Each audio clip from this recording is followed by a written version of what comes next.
Doctor Baba Saheb Ambedkar open university.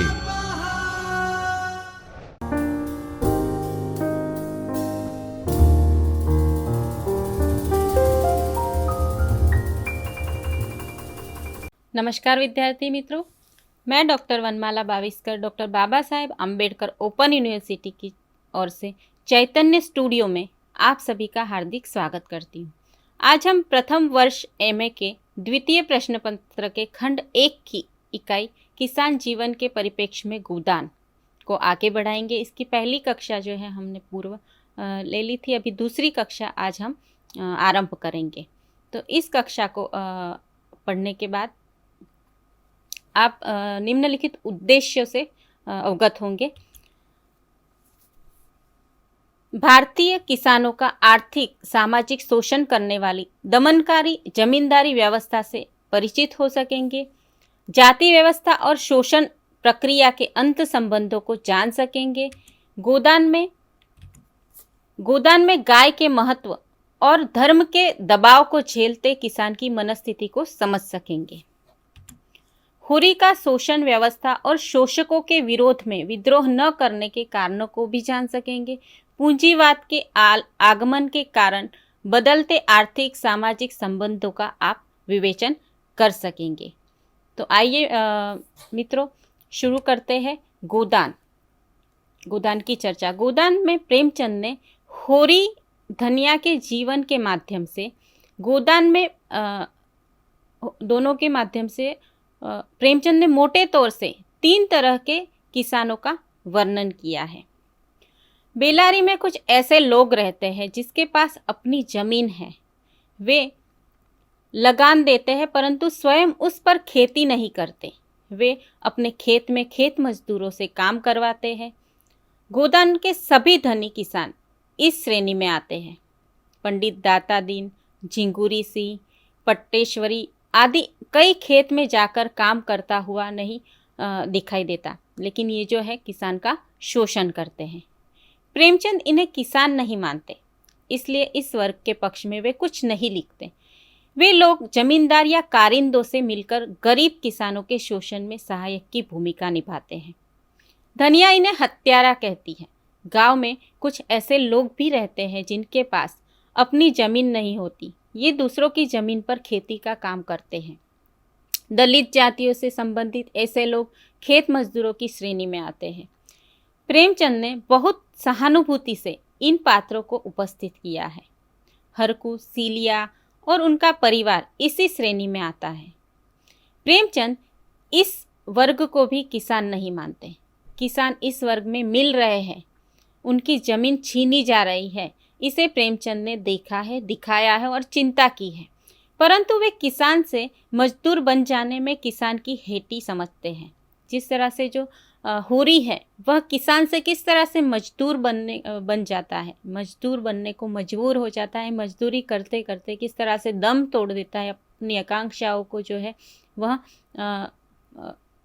आकांक्षाओं को लेकर ही इस दुनिया से अलविदा होता है, इसकी पूरी कहानी जो है यहाँ पर हमारे गोदान में हम पढ़ते हैं। तो इसलिए इस प्रक्रिया का समर्थन जो है प्रेमचंद जी नहीं करते। इस वर्ग की पीड़ाओं का भी विस्तृत वर्णन प्रेमचंद जी जो है दलितों का जो वर्णन है, दलित जाति के जो लोग हैं उनका थोड़ा बहुत ही वर्णन उन्होंने इस गोदान में किया है। इनके दुख दर्द की ओर इशारा करके वे आगे बढ़ जाते हैं। तो प्रेमचंद की दृष्टि में किसान वह है जिसके पास अपनी जमीन है, जिस पर वह स्वयं खेती करता है, वह वही जमींदार को लगान देता है। होरी के पास 5 बीघा मौरूसी जमीन है। इस वर्ग को प्रेमचंद किसान मानते हैं। प्रेमचंद इसी वर्ग के पक्षधर लेखक है। ऐसे लोगों के शोषण उत्पीड़न का वे विरोध करते हैं और उनका विरोध हमें इस उपन्यास में बखूबी दिखाई देता है। होरी अपनी इस जमीन को बचाए रखने के लिए यह वर्ग जो संघर्ष करता है, होरी जो संघर्ष करता है, उस संघर्ष को लेखक ने सहानुभूतिपूर्व बड़ा ही अच्छे से वर्णन उन्होंने किया है। गोदान के अंतिम पृष्ठों में प्रेमचंद ने जो हारे हुए महीप की भांति उसने अपने को इन 3 बीघे के किले में बंद कर लिया। ये अंतिम पृष्ठ जो है गोदान के अंतिम पृष्ठों पर ये पंक्तियाँ लिखी है कि जो उसे प्राणों की तरह बचा रखा है। ज़मीन के हिस्से को फाके सह के बदनाम होकर मजूरी की, पर किले को हाथ से न जाने दिया। मगर अब वह किला भी हाथ से निकला जाता था।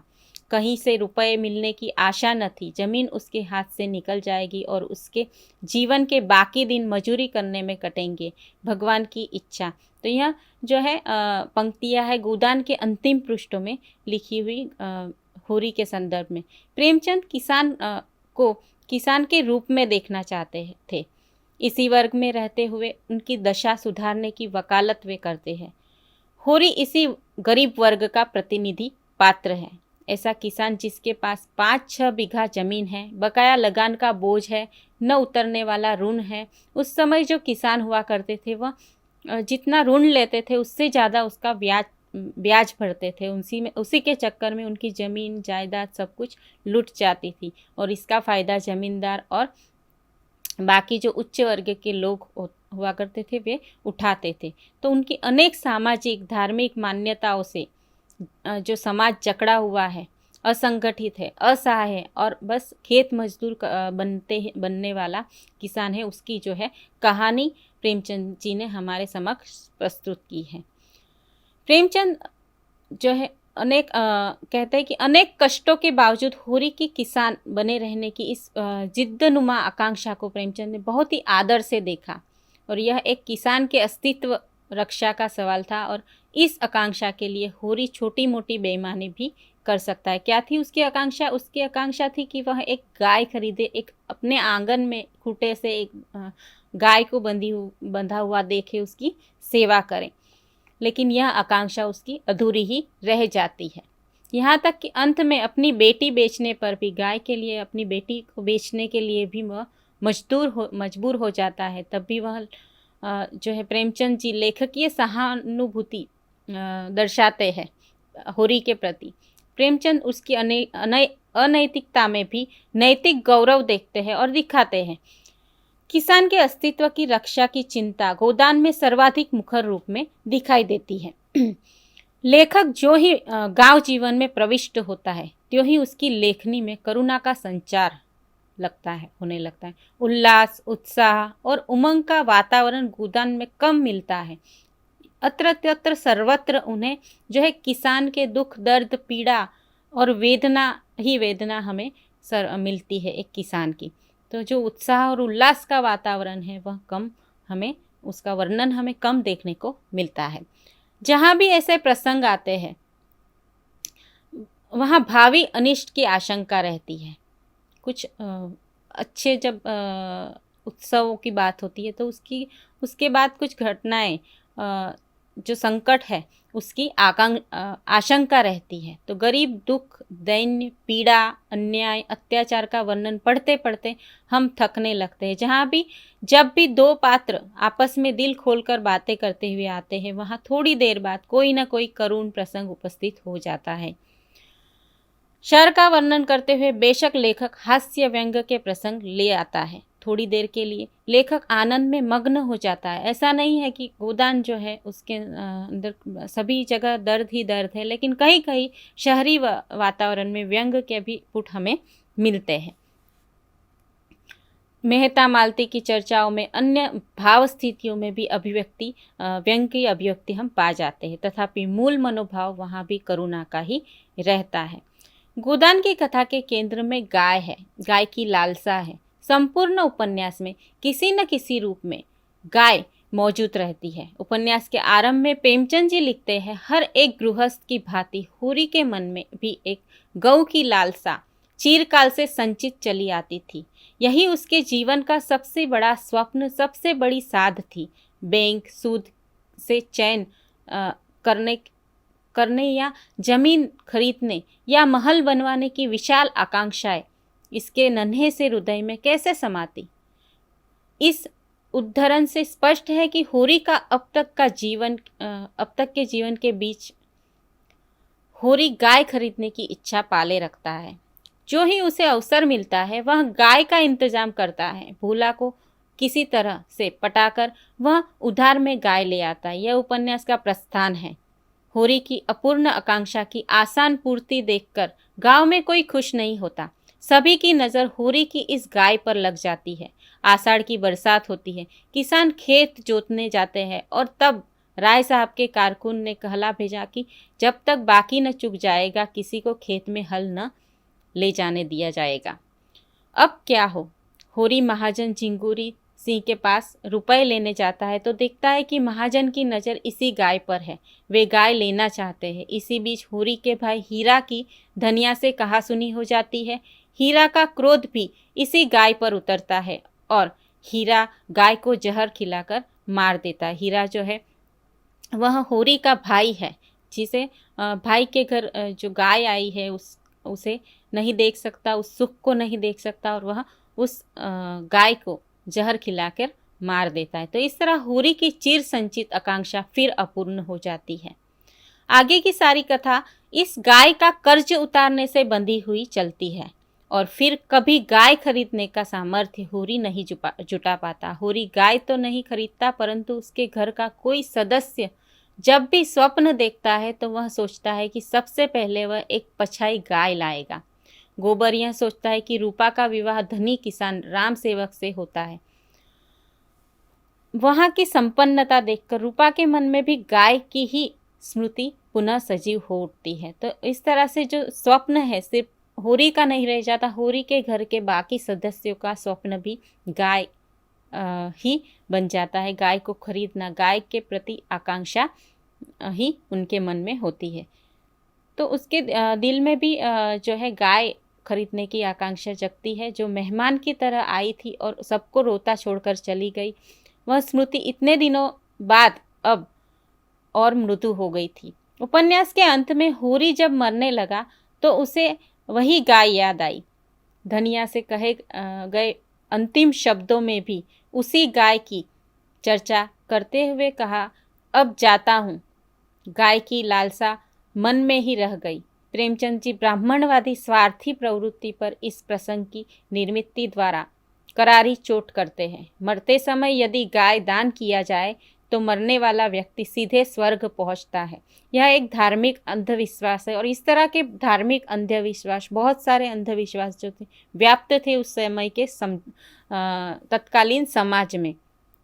इस धार्मिक अंधविश्वास का विरोध करते हुए इस अंधविश्वास को बनाए रखने की पूरी कोशिश यहाँ ब्राह्मण दाता दीन द्वारा की जा रही थी। तो इसका वर्णन बखूबी प्रेमचंद जी ने किया है और इस अंधविश्वास का विरोध भी उन्होंने अपनी लेखनी द्वारा किया है। धर्म का सहारा लेकर अशिक्षित गरीब व लाचार लोगों की इसी स्थिति का भरपूर फायदा उठाना पुरोहित वर्ग का अति प्रिय कर्म रहा है, जिसके कारण कोई श्रम किए बिना इस समुदाय का जीवन यापन बड़े मज़े से चल रहा है। श्रम जो है गरीब किसान करता है, लेकिन जमींदार जो है कोई भी श्रम किए बिना आराम से जिंदगी जी रहे हैं। गाय का दान करने से होरी की आत्मा को मुक्ति मिलेगी, यह अंधविश्वास पक्का करने के लिए दाता दीन धनिया से गाय का दान करवाना चाहता है। जीवन की विडंबना को उजागर करते हुए उपन्यास के अंत में प्रेमचंद ने दिखाया है कि जिस गाय की कामना में होरी जीवन भर दुख पाता रहा, अनेक कष्ट झेले, अपमान सहा, फिर भी खरीद न सका गाय को, मरते समय ब्राह्मण दाता दीन उसी का दान मांग रहा है। गोदान में इस परंपरा पर चोट करते हुए धनिया कहती है, महाराज घर में न गाय है, न बछिया, न पैसा, यही पैसे है, यही इनका गोदान है। इस तरह हम देखते हैं कि गोदान की कथा का एक श्रमजीवी तबक्का गाय पालने की छोटी सी आकांक्षा से संबंध रखता है। गाय गोदान की कथा को नियंत्रित करती है, उसे नया मोड़ देती है, उसे गति देती है, अनेक पात्रों के चरित्र को खोलती है, लेखक की मान्यताओं को उजागर करती है और वह जीवन की चरम उपलब्धि की प्रतीक बन जाती है तथा अपूर्ण आकांक्षा का प्रतिरूप हो जाती है। एक स्तर पर यह उपन्यास होरी धनिया की कहानी होते हुए भी अपूर्ण आकांक्षाओं की मृगमरीचिका की कहानी बन जाता है। गोदान में होरी धनिया मोटा छोटा खाकर मर्जात के साथ रहना चाहते हैं। वे एक किसान के रूप में जीवन बसर करते रहने के लिए प्रयत्नशील है। गाय पालने की एक छोटी इच्छा जरूर है, परंतु नीति और धर्म के मार्ग पर चलकर इस इच्छा को पूर्ण करना चाहते हैं। मेहनती है, ईमानदार है, परंतु वर्तमान व्यवस्था में वे अपनी मर्यादा का पालन नहीं कर पाते। किसानी और मर्यादा में से उन्हें किसी एक को तिलांजलि देनी है। होरी किसान बने रहना चाहता है, परंतु रह नहीं पाता। प्रेमचंद ने होरी की इसी कामना के विरोधियों के अंत संबंध और अनेक हथकंडों का पर्दाफाश किया है। प्रेमचंद प्रथमतः जमींदार विरोध थे, जमींदारी के विरोधी थे। इस तंत्र की पद्धति का उद्घाटन करते हुए साम्राज्यवाद विरोधी हो गए। गोदान में अंग्रेजी राज का पोषण राज्य कर्मचारियों के द्वारा होता है। होरी के गांव में पटेश्वरी सरकारी नौकर है। वह एक बार धमकाते हुए कहता है, मैं जमींदार या महाजन का नौकर नहीं हूँ, सरकार बहादुर का नौकर हूँ, जिसका दुनिया भर में राज है और जो तुम्हारे महाजन और जमींदार दोनों का मालिक है। प्रेमचंद ने जमींदारों की असलियत का बयान करते हुए शक्तिशाली ब्रिटिश राज्य के शोषण एवं आतंक की ओर इशारा किया है। राय साहब कहते हैं, हम बिच्छू नहीं हैं कि अनायासी सबको डंक मारते फिरें। न गरीबों का गला दबाना कोई बड़े आनंद का काम है, परंतु क्या करें? अफसरों को दावतें कहाँ से दूँ, सरकारी चंदे कहाँ से दूँ? आएगा तो आसामियों के ही घर से। आप समझते होंगे जमींदार और तालुकेदार सारे संसार का सुख भोग रहे हैं, उनकी असली हालत का आपको ज्ञान नहीं। अगर वह धर्मात्मा बन रहे हैं तो उसका जिंदा रहना मुश्किल हो जाएगा।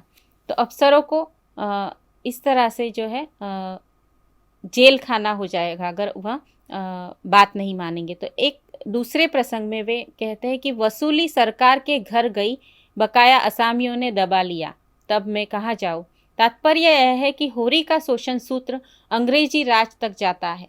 प्रेमचंद ने चूंकि अंग्रेजों की शोषण प्रक्रिया का उद्घाटन नहीं किया है, इसलिए वे आवश्यकतानुसार उस ओर इशारा करके अपनी मूल कथा भूमि पर लौट आते हैं। तो इस तरह से जो है यदि होरी से पूछा जाए तो वह यही कहेगा कि लगान की अधिकता सबसे अधिक पीड़क है। धनिया सोचती है, यद्यपि अपने विवाहित जीवन के इन 20 वर्षों में उसे अच्छी तरह अनुभव हो गया था कि चाहे कितनी भी कतर व्योत करे, कितना ही पेट तन काटो, चाहे कितनी ही एक एक कोड़ी को दांत से पकड़ो या मजदूरी करो, मगर लगान बेबाक होना मुश्किल है। फिर जमींदारी का कारिंदा कभी लगान की रसीद नहीं लेता, इसलिए जब भी जमींदार किसी किसान को दंडित करना चाहता है, उस पर बकाया लगाना या दावा कर देता है, तो इस तरह 2-3 बार लगान चुका देने के बाद एक स्थिति ऐसी आती है जब किसान रुपए नहीं जुटा पाता और फिर उसे खेत के से बेदखल कर दिया जाता है। उसकी मौरूसी हक की जो ज़मीन है वह छीन ली जाती है।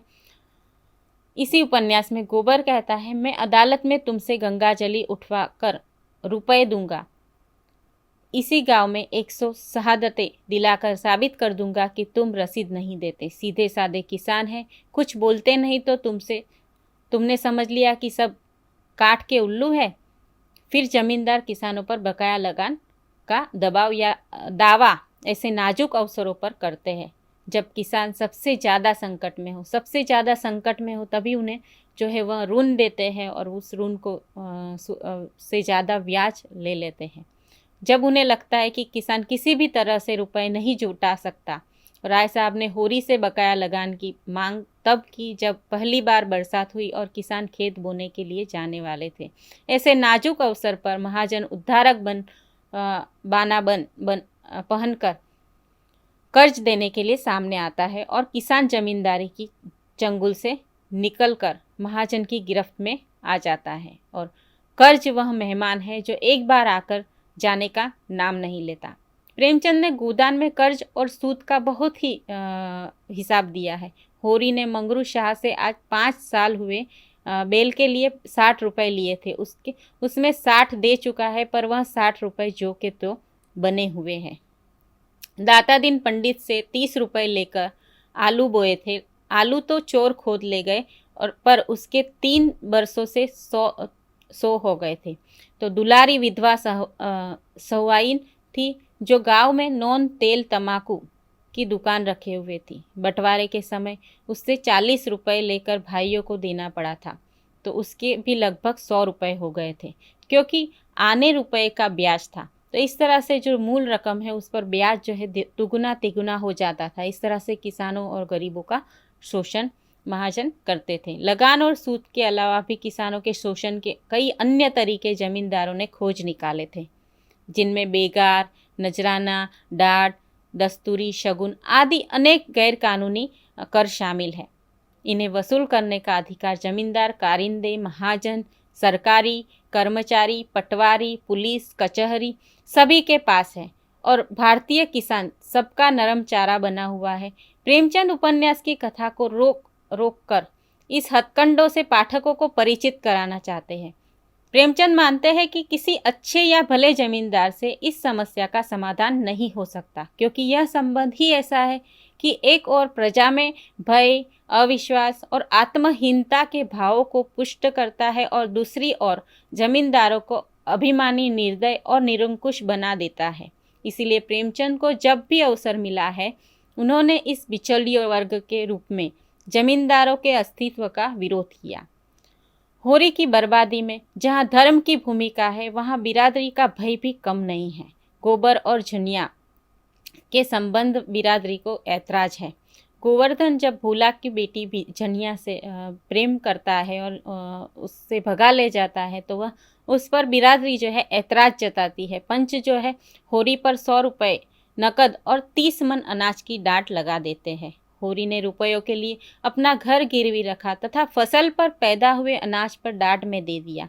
इस स्थिति पर टिप्पणी करते हुए प्रेमचंद ने लिखा है कि होरी में बिरादरी का वह आतंक था कि अपने सिर पर लाद कर अनाज ढो रहा था, मानो अपने हाथों अपनी कब्र खोद रहा हो। जमींदार, साहूकार, सरकार किसका इतना रौब था? कल बाल बच्चे क्या खाएंगे, इसकी चिंता प्राणों को सोख लेती थी। पर बिरादरी का भय पिशाच की भांति सिर पर सवार अंकुश दिए जा रहा था। तो इस तरह से उस समय जो व्याप्त थी अंधश्रद्धा थी। भले ही भूखे रहते थे लोग, लेकिन जो है अपनी मान सम्मान, अपना नाक जो है नहीं कटवाना चाहते थे। बिरादरी में अपना सम्मान बनाए रखना चाहते थे, तो सम्मान इतना प्यारा था। तो इस तरह से प्रेमचंद ने इस ओर भी इशारा किया है। प्रेमचंद ने दिखाया है कि धर्म, बिरादरी, सरकार, जमींदार, पंच सब वही लोग हैं जो समाज के कर्ता धर्ता बने हुए हैं। उन्हीं पंचों में से कोई कारिंदा है, कोई महाजन है, कोई पुजारी है, कोई पटवारी है। तो इस तरह से सब अपने अपने स्तर पर जो है गरीब, दलित और मजदूर का शोषण कर रहे थे। इनकी अलग अलग भूमिकाएं हैं, सब मिलकर किसान को तबाह करने में लगे हुए हैं।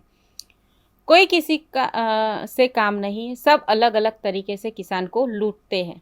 पुजारी धर्म भावना का सहारा लेता है, पुलिस डाड़े के बल से, कचहरी कानून से, बिरादरी दबाव से तथा जमींदार सभी हथकंडों से शोषण करता है। गोदान भारतीय सीमांत किसान के जीवन संघर्ष का वास्तविक उपन्यास है। होरी का शोषक शक्तियों द्वारा हो रहा शोषण और उसकी असहायता तथा व्यथा को हमारे सामने साकार करने वाली प्रेमचंद की यह रचना हिंदी उपन्यास साहित्य की सर्वोत्कृष्ट रचना मानी जाती है।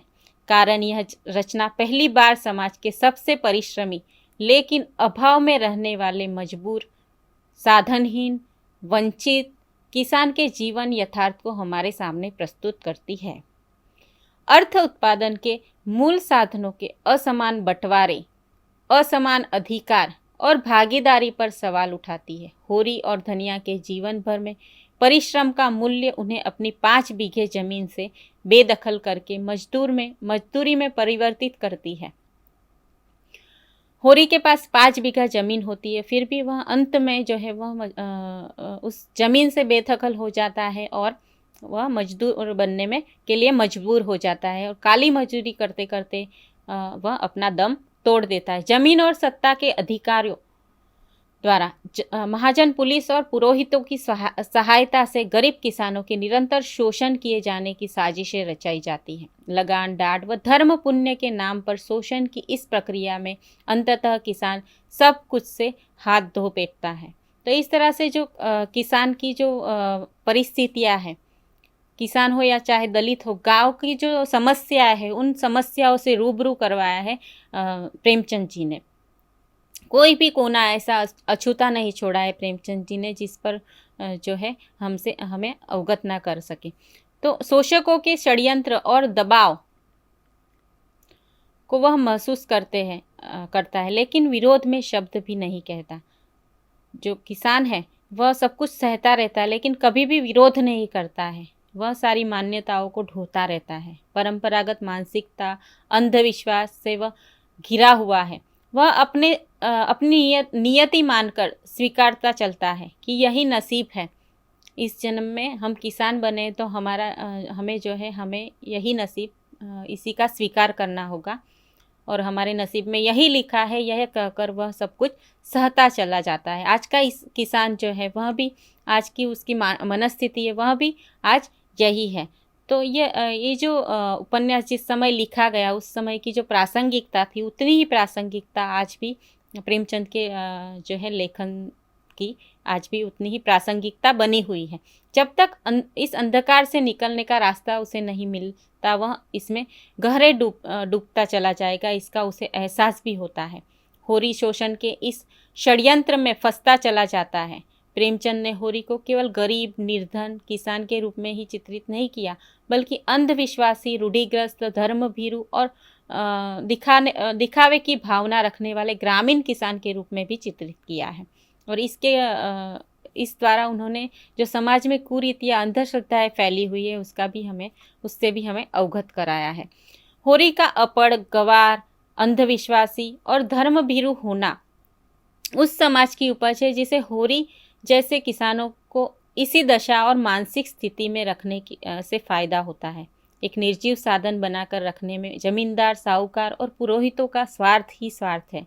यह निर्जीव साधन इसे अपना प्रारब्ध समझकर इस बिना विरोध किए चुपचाप जिए जाता है। किसान का चौतरफा शोषण करने वाली शक्तियाँ, अंग्रेज सरकार की शोषक नीतियाँ, जमींदार वर्ग अंग्रेज शासन के प्रति स्वामी भक्ति को दिखाने के लिए हर संभव प्रयास करता रहता है। तो किसानों से दुगना चौगना लगान वसूल करके सरकारी तिजोरियों में भरकर स्वामी भक्ति का प्रमाण देना चाहता है। और इस प्रक्रिया में किसानों को उनकी ज़मीन से बेदखल करके उन्हें किसान से मजदूर बनाए जाने की पूरी कोशिश की जाती रही है। और होरी का प्रयास केवल 5 बीघे खेत को जी जान से बचाने का और मजदूर बनने से बचने का आखिरी प्रयास है।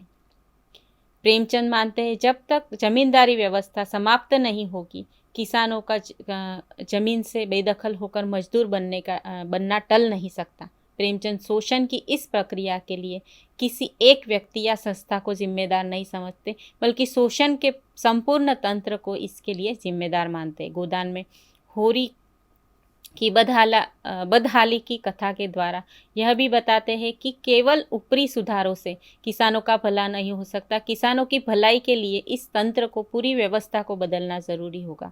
जमींदारी प्रथा को समाप्त किए जाने के लिए कानूनी प्रावधान भी सक्षम हो सकेंगे अथवा नहीं, इसके बारे में प्रेमचंद आशंकित है और आज यह आशंका बनी हुई है। तो इस तरह से हम जो है गोदान के बारे में कह सकते हैं कि गोदान जो है उस समय संपूर्ण किसान जीवन का एक महाकाव्य है। तो आज भी वह परिस्थितियाँ, वह समस्याएं आज के समाज में भी उसी तरह से व्याप्त है। उन्हीं समस्याओं को का जो है निराकरण करना चाहिए और इसीलिए जो है गोदान जो है हमें पढ़ना चाहिए ताकि हम जो है किसान की ज़िंदगी से, उनकी समस्याओं से रूबरू हो सकें। तो मित्रों, आज की कक्षा को मैं यहीं पर समाप्त करूंगी। इसी के साथ अगली कक्षा में हम फिर से गोदान की चर्चा करेंगे। तब तक के लिए धन्यवाद। स्वाध्यायः परमः